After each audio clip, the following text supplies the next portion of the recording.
Então, minha EQM remonta a quando eu tinha cerca de 7 anos de idade, e foi um afogamento. Estávamos em uma área de natação no interior de Ohio, e era uma área de natação muito pequena que atendia aos moradores do interior das Montanhas Apalaches, na fronteira com a Virgínia Ocidental. Nós íamos a essa área de natação com frequência. Minha mãe havia crescido na região. Portanto, todos que moravam naquela região conheciam muito bem essa piscina, que era um grande lago. Era uma lagoa artificial, e uma seção havia sido fechada. E no centro dessa pequena área fechada, havia uma plataforma onde se podia nadar, correr e pular. Já havíamos estado lá muitas vezes antes. Sabe, quando eu tinha 7 anos de idade, eu tinha meu ritmo. Eu só sabia nadar cachorrinho. Então sabia como pular, sabe, girar de uma perna para outra e pular até chegar ao ponto em que não conseguia mais fazer isso, porque a água era muito funda. E então, eu nadava cachorrinho até a plataforma. E então eu subia na plataforma e corria e pulava de volta para a margem. Portanto, eu tinha um sistema que funcionava para mim. E essa área de natação era feita pelo homem. Havia um salva-vidas sentado em uma cadeira de salva-vidas. Portanto, não havia muitas pessoas. Havia cerca de 5 ou 6 famílias que tinham seus cobertores e estavam fazendo piquenique.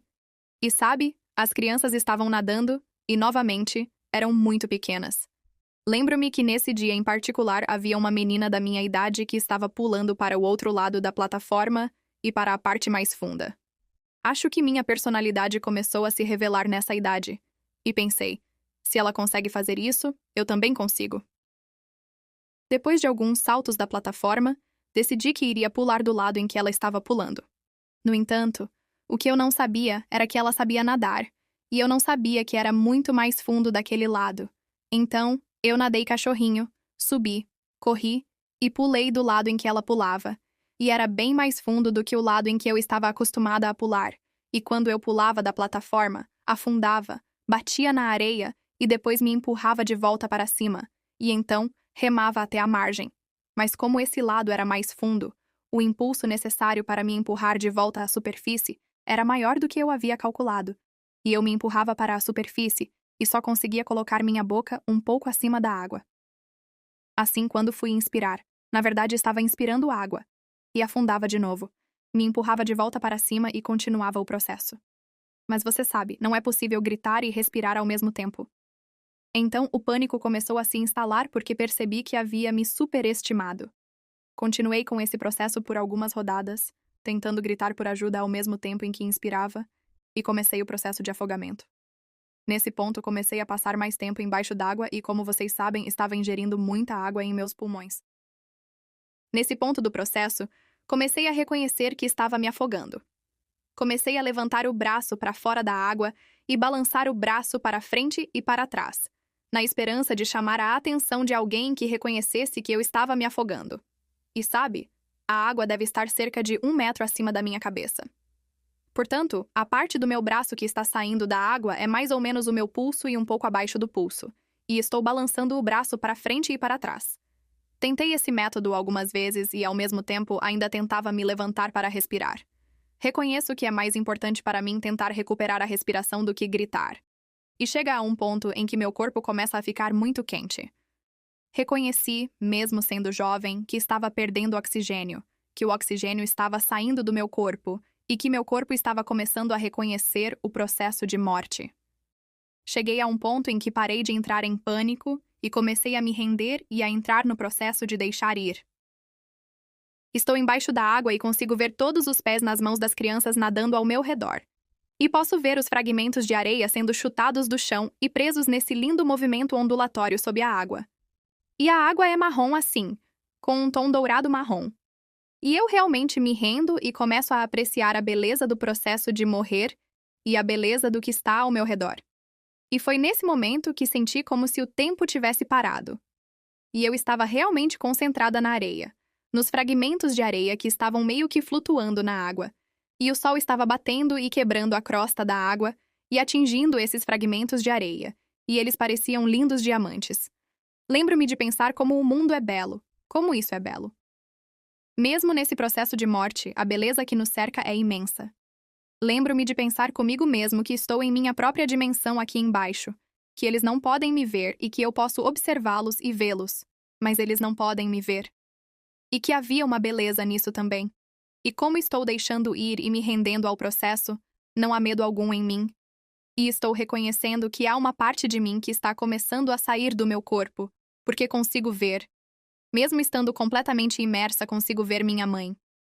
Estou de pé, examinando a superfície e procurando por mim, e posso dizer que ela está fazendo isso há alguns segundos, e que o pânico está começando a se instalar, e posso sentir o pânico dela. E apesar de estar embaixo d'água, estou visualmente olhando para ela acima da água. E é nesse momento que, telepaticamente, estou me comunicando com outro reino ou alguém de outro reino. E eles me perguntam: o que eu quero fazer? E estou vendo minha mãe entrar em pânico. E estou vendo-a realmente começar a se assustar. Ela não consegue me ver. E eu disse ao meu comunicador telepático que ela não entenderia. Sua vida tem sido muito difícil e ela não é emocionalmente estável. Ela é vista como emocionalmente fraca. E eu disse que ela não entenderia. Acho que isso a mataria, quando tomei a decisão de ficar, mas havia uma parte de mim que queria ir embora. Eu queria ir para o outro lado, e reconheci que o outro lado era meu lar. Mas a decisão de ficar foi por ela, porque eu sentia que tinha de apoiá-la. E assim, quando tomei essa decisão, pude ver uma mulher vindo em minha direção. E sabe, até hoje consigo ver todos os aspectos dela. Ela estava usando um maiô branco que era uma espécie de maiô vintage, talvez dos anos 30 ou 40, mas parecia uma saia. Ela estava usando esse maiô antigo e tinha longos cabelos brancos como uma espécie de trança. A trança desce até a água e posso ver a ponta da trança, as pontas do cabelo balançando para frente e para trás, fazendo um lindo movimento de dança enquanto ela vem em minha direção. De repente, sou puxada para fora da água e posso sentir a mudança de temperatura em minha pele simultaneamente. Ainda consigo ver minha mãe escaneando, de modo que posso ver de uma perspectiva acima da água.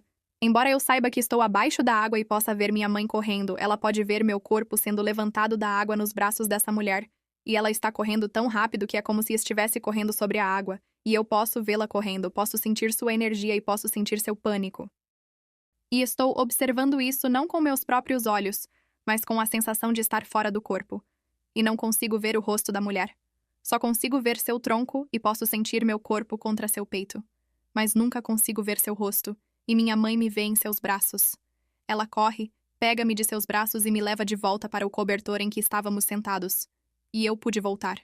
Não precisei ser reanimada, mas consegui recuperar o fôlego. E lembro-me da dor de recuperar o fôlego nos braços dessa mulher.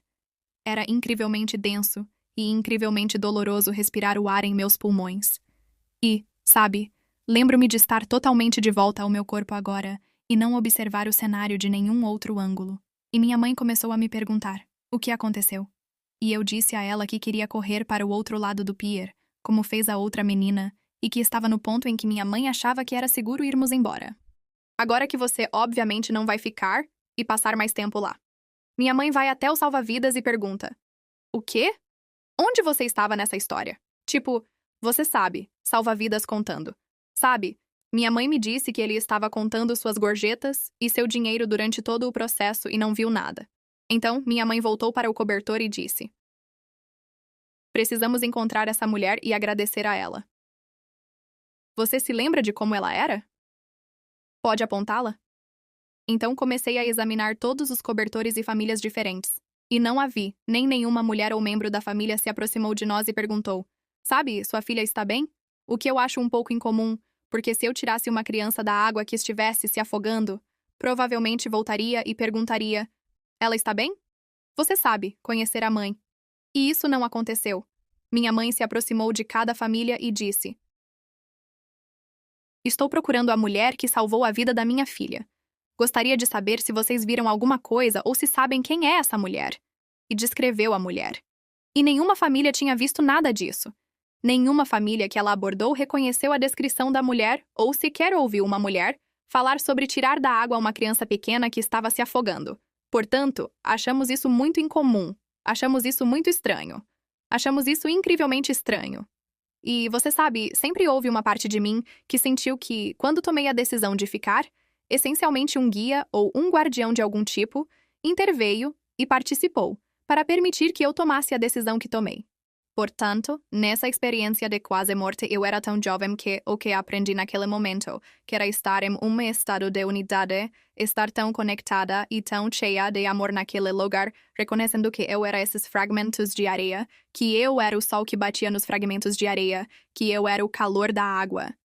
Eu era o tom dourado da água. Tive um belo momento de unidade em que fui capaz, ainda muito jovem, de compreender a conexão universal e que eu estava ligado à fonte, que somos um fragmento da fonte e que estou conectada a tudo. E nessa tenra idade, essa lição não foi realmente assimilada. E não seria. Eu só a compreenderia, de fato, mais tarde na vida. Cerca de 30 e poucos anos depois, a lição que aprendi com essa experiência começou, eu diria, a transcender, ou transmutar, em várias outras experiências que são bastante semelhantes, àquela experiência de EQM muito jovem. É realmente incrível para mim porque as lições que aprendi e as informações que baixei durante esse processo realmente começaram a aparecer para mim. Um pouco mais tarde na vida, comecei a me tornar extremamente sensível à energia e às emoções dos outros. Comecei a me tornar. O que aprendi com um dos meus psiquiatras foi que eu era clarempata, e que, acredito nessa EQM, adquiri um dom por meio dessa experiência que me permitiu ser o que eles chamam de clarempatia. Portanto, o fato de ser muito, muito sensível às emoções e à energia dos outros, a ponto de, antes de realmente aprender o que era isso, eu confundir a energia e as emoções dos outros com as minhas. E levou um bom tempo para que eu conseguisse realmente integrar esse conhecimento e essas informações. Portanto, essa experiência voltou à minha vida mais tarde. No início dos meus 40 anos, como eu estava vivendo muito inconscientemente e não estava desperto, eu estava vivendo muito, quero dizer, subconscientemente. Assim, acabei tendo uma experiência que me prendeu àquela EQM e realmente me permitiu reconhecer as lições e os dons que adquiri com ela. Eu estava sentado na fronteira entre Vancouver e a Colômbia Britânica, voltando para os Estados Unidos, e a fronteira estava bloqueada por um período significativo de tempo. Portanto, levaria algumas horas até que eu conseguisse atravessar a fronteira. Peguei um livro e comecei a ler. Estava lendo o Gene Keys, e havia um carro ao meu lado que estava tocando uma música muito agressiva, alta, algo que eu consideraria muito irritante. Lembro-me de ter ficado um pouco crítico e olhado para as pessoas no carro, julgando-as. Abri a janela e continuei tocando, sabe, aumentando um pouco o volume da minha música clássica. E tive essa epifania, um pouco de conhecimento, uma voz que me dizia: Lelanéia, você não deveria ser tão crítica. Essas pessoas são você. E eu estava olhando para elas no carro e estudando-as. E todas elas eram muito calmas e tranquilas. Não estão realmente se envolvendo uns com os outros. Posso dizer que estão meio que sonhando acordados. E a música é tão agressiva e alta. Lembro-me de ter pensado que isso parece um paradoxo, que eles não estão realmente demonstrando uma energia semelhante à do ambiente em que vivem. E, ao estudá-los, comecei a perceber que não deveria estar julgando. Esses são meus irmãos e irmãs. Essa enorme onda de epifania e emoção, que era semelhante às emoções que eu estava sentindo aos 6 ou 7 anos de idade, quando tive minha experiência de EQM, me preencheu e me senti puxada de volta àquela experiência. E estou estudando essas pessoas por mais algum tempo. E nessa passagem de fronteira, há um parque enorme com muitos monumentos e muitas pessoas fazendo piquenique. Quando o carro com as pessoas com música alta começa a avançar, de repente, o plano de fundo se torna mais aparente, e vejo esses jovens asiáticos e negros jogando futebol, jogando a bola para frente e para trás, sorrindo muito, felizes e se divertindo muito jogando a bola para frente e para trás, correndo e pegando-a. E eu os estou estudando. Minha visão agora está voltada para eles, e estou estudando-os. Posso ver os sorrisos em seus rostos, posso sentir suas emoções, e sabe, eles estão como, ó Deus, quero dizer, a alguns metros de mim. E sabe, não consigo ouvir nada, mas posso senti-los. E naquele momento, reconheço que já fui como eles antes. Já vivenciei tudo o que eles estão vivenciando naquele momento, e quase sinto que sei disso, e estou sorrindo muito. Estou tão cheio de amor nesse momento, mas é amor, curiosidade e compaixão, e estou examinando a família inteira. Isso é sabedoria e churrasco, e estou olhando para os sorrisos em seus rostos e suas experiências. e estou literalmente sentindo suas emoções quase como se as conhecesse intimamente. E cheguei a um ponto em que pensei: que diabos está acontecendo? Isso é muito louco. E agora, nesse momento, o tempo começa a desacelerar e quase parar, da mesma forma que aconteceu comigo na experiência de quase morte quando eu estava me afogando.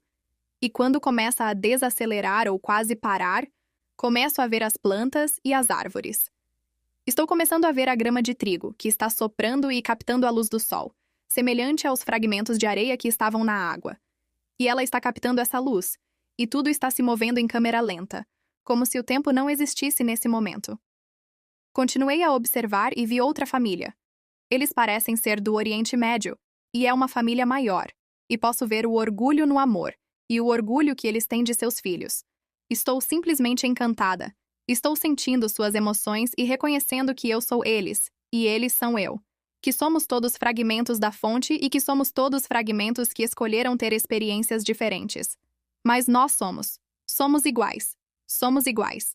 E se eu permanecer sensível e aberto, posso realmente ter a experiência deles. Posso sentir o que eles estão experimentando e todas as emoções da experiência deles. Porque somos iguais. Somos um só. Somos fragmentos da fonte. Estou repleta de amor em um grau que nunca senti antes, exceto quando estava me afogando. Sinto que não tenho noção de tempo novamente, semelhante à experiência de afogamento. Tudo está iluminado e bonito, e posso sentir a conexão com as árvores e as plantas. Consigo sentir a conexão com a grama de trigo que está soprando, e reconheço que estou nela. Tudo de que ela é feita está em mim. Lembro-me de ter tido essa sensação de, por exemplo, como somos sortudos por estarmos aqui, como é belo e como é ilusório que o ego acredite que estamos separados, que não há absolutamente nenhuma possibilidade de estarmos separados. E mesmo que eu sinta isso, não existe o conceito de estar sozinho. Não existe o conceito de se sentir solitário devido ao fato de estarmos conectados. Basta lembrar que estamos conectados. Então, nesse ponto, começo a ver energia, uma luz de energia que está se movendo entre cada ser humano para os diferentes arbustos, árvores, plantas, conectando tudo. E depois voltando para mim. E estou vendo todos operando, e quase isso, como um belo labirinto de luz que está zigue-zagueando e cruzando todos os que estão lá e tudo o que está lá. É um dos mais belos conhecimentos que já experimentei. E foi simplesmente profundo. Não consigo nem articular isso. Não há palavras para expressar as emoções e o amor que eu estava sentindo naquele momento. Assim, quando tive essa epifania ou o download das informações sobre o reconhecimento da unicidade, comecei a tecer as lições que aprendi durante o período em que me afoguei. E tudo se encaixou. E tudo fez sentido. E tudo foi intencional, de certa forma. Tudo fazia parte de um plano. Minha vibração começou a mudar, e comecei a voltar a mim. O vento começou a aumentar na velocidade da grama que estava soprando e, sabe, começou a se mover no que parecia ser em tempo real. Certo. E eu meio que reconheci que meu rosto e minha camisa estavam completamente encharcados, e que durante todo esse tempo eu estava sentindo esse amor. Que eu estava soluçando de amor por estar completamente encharcada. Mais uma vez, não tenho nem palavras para expressar a beleza disso. Mas, naquele momento, reconheci que essa experiência que eu estava tendo estava muito ligada ao afogamento, e que o afogamento era a experiência inicial, de unidade, de falta de separação e de conhecimento, e que eu teria muitas outras ao longo da minha vida. Meu nome é Lorraine, e em 1994 tive uma experiência de quase morte. Acho que é importante voltar no tempo para a época em que cresci. Cresci em um ambiente familiar que eu chamaria de disfuncional. O vício era muito comum. E nesse ambiente familiar, você nunca sabia realmente para o que estava voltando para casa. Havia muito caos. Então, eu segui o exemplo. E ainda muito jovem, também me envolvi com drogas e álcool e fiz muitas festas. E quando eu tinha 18 anos, muitos dos meus amigos haviam falecido. É como se os bons tempos tivessem se tornado ruins, e amigos morrem, com overdoses de drogas pulando de pontes, mortes realmente traumáticas. E eu não queria mais viver assim. Então, eu tinha uma amiga, e os pais dela eram cristãos renascidos. Um dia, eu estava voltando para casa, e na noite anterior, tinha ido a uma festa com minha amiga, e estava me sentindo muito de ressaca. Estava voltando para casa, e ouvi alguém chamar meu nome. Olhei para cima e vi os pais da minha amiga me pedindo para ir até o apartamento deles. Eles queriam falar comigo. Entrei no apartamento e eles começaram a falar da extrema preocupação que tinham com a filha e que estavam preocupados que ela estivesse saindo dos trilhos. Então, ouvi a história deles e achei muito irônico porque eu estava com ela na noite anterior, usando drogas. Pois é. De qualquer forma, eles me convidaram para ir à igreja com eles no dia seguinte e falaram sobre esse Deus que os ama e sobre Deus. Foi tão reconfortante e acolhedor. E havia uma parte de mim que realmente ansiava por isso. Ultimamente, eu tinha passado por muitas mortes e queria algo diferente. Então acho que eu estava pronta para uma mudança. Foi nada menos que um milagre. Eu era como uma pessoa totalmente diferente. O vício em drogas havia desaparecido. O desejo por álcool, tudo isso foi deixado na igreja. Meu namorado, que mais tarde se tornou meu marido naquela época, estava na Europa se descobrindo e também estava muito envolvido com o estilo de vida festivo. Demorou um pouco, mas ele entrou para a igreja e nos tornamos muito ativos. Nós nos casamos, tivemos 2 filhos e encontramos uma nova igreja. Éramos muito ativos em nossa igreja e em nossa fé, e nos tornamos anciãos na igreja. Minha sogra me ligou em dezembro e convidou as meninas e eu para irmos à Flórida. Tínhamos parentes vindo da Europa. Eles estavam vindo para o Natal, então era nossa pequena fuga antes da agitação da estação. Então, arrumei as malas de minha filha de 13 meses e de 3 anos e partimos para a Flórida. Nós fomos. Passamos 2 semanas fantásticas, mas era hora de voltar para casa. Então, estávamos voltando para casa.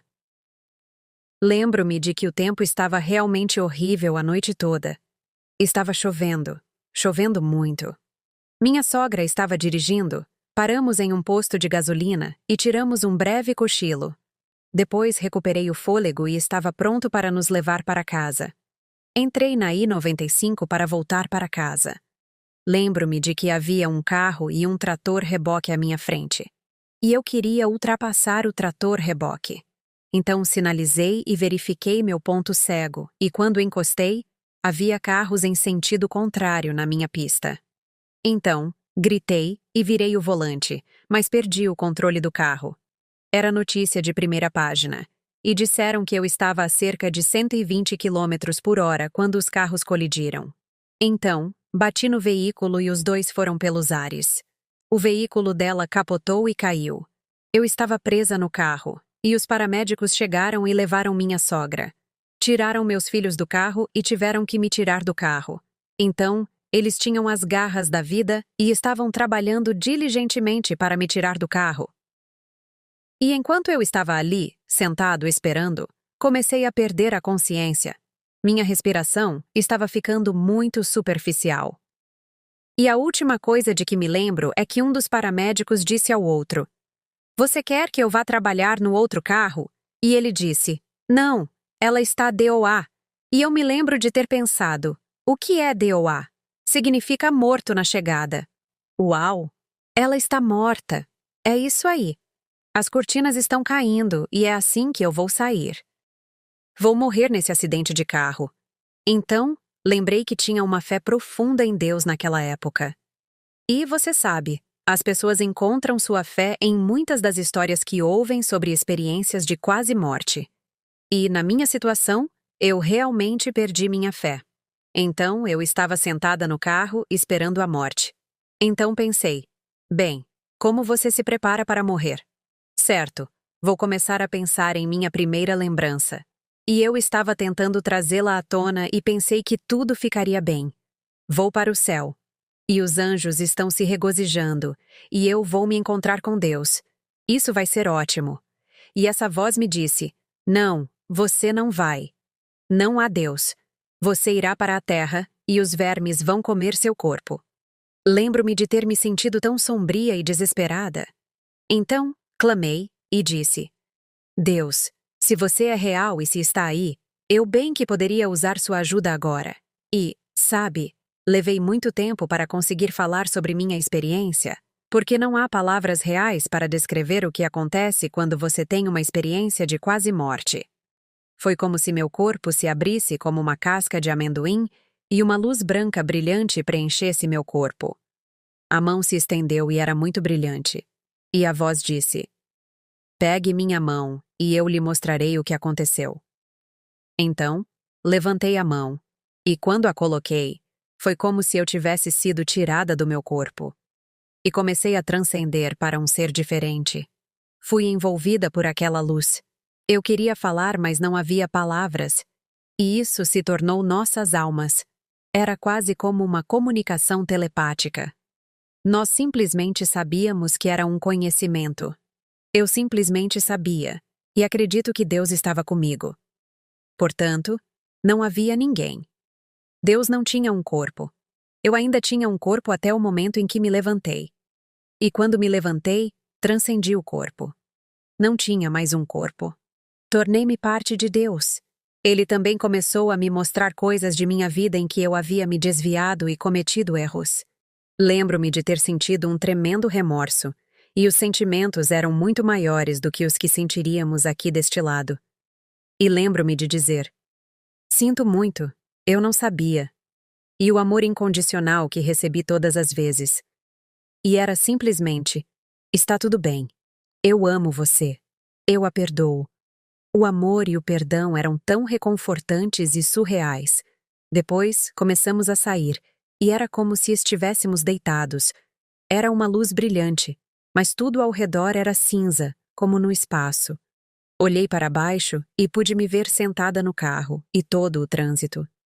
Vi os bombeiros e vi que a senhora em quem eu havia batido estava com o carro virado e tinha morrido no acidente. Então, ela estava capotada no carro. E naquele momento, não foi em palavras, mas não foi. Seu sentimento forte é aquele sentimento de conhecimento, e era apenas Deus dizendo: "Não olhe para trás." Então, continuei olhando para cima, passamos por esse espaço, paramos e, do lado de fora, o versículo de Isaías 6 diz: "Vi o Senhor. Ele estava alto e erguido, e o seu trem enchia o templo." E é mais ou menos assim que eu comparo a experiência. E de sua roupa ou de seu vestido saiu uma foto do meu marido na época. Olhei para a foto e percebi que era ele. E eu disse: "Sim, sim, esse é o meu marido. E eu sou Lorraine. E uau, as crianças, houve um acidente." E a percepção do que havia acontecido estava me atingindo. E, ao mesmo tempo, Deus me perguntou: "Você está cansada? Você quer voltar para casa?" Lembro-me de ter ficado surpresa com o fato de ter tido uma escolha e de não ter me sentido pronta, mas o amor me envolveu. E foi lindo. Eu só sentia que havia mais coisas a serem feitas. Então eu disse: "Acho que não estou pronta." E foi simplesmente, mais uma vez, aquele amor incondicional. E foi tipo: "Tudo bem." Começamos a descer, e depois voltamos a descer. E quando voltei ao meu corpo, a última coisa que ouvi de Deus foi uma mão segurando firmemente a minha. E uma voz audível dessa vez disse: "Não solte minha mão. Eu estou aqui." Então, segurei a mão. E então voltei ao meu corpo. Foi como um barulho muito alto de sussurro, e meus olhos se arregalaram. Senti um estalo muito doloroso em meus olhos. E quando olhei em volta, minha camisa estava toda aberta. Eu tinha um grande colar no pescoço, e os paramédicos estavam batendo no meu peito, dizendo: "Nós a pegamos. Ela está conosco. Fique conosco." E quando eu morri no carro, eles decidiram que iriam me tirar do carro. Quando voltei ao meu corpo, o teto do carro estava solto, minha perna estava presa, e tudo havia acabado. O osso estava atravessado em minha perna, e eles tiveram que levantar o teto, cortá-lo e usar as garras da vida para me retirar do carro. Então, uma ambulância aérea chegou e eu saí. Eles me tiraram do carro e me levaram para o centro de trauma. Lembro-me de estar no centro de trauma da UTI, e os sinos e apitos não paravam de tocar. E a senhora me disse, eu perguntei a ela: Que barulho é esse? O que são todos esses barulhos de campainha? E ela disse que eram pessoas morrendo ao meu redor. As pessoas estavam morrendo. E eu me lembro de sentir uma urgência enorme em sobreviver, em viver. E acho que meus filhos, sabe, meus filhos tinham 12, 13 meses e 3 anos de idade naquela época. Acho que a urgência para mim era estar com meus filhos.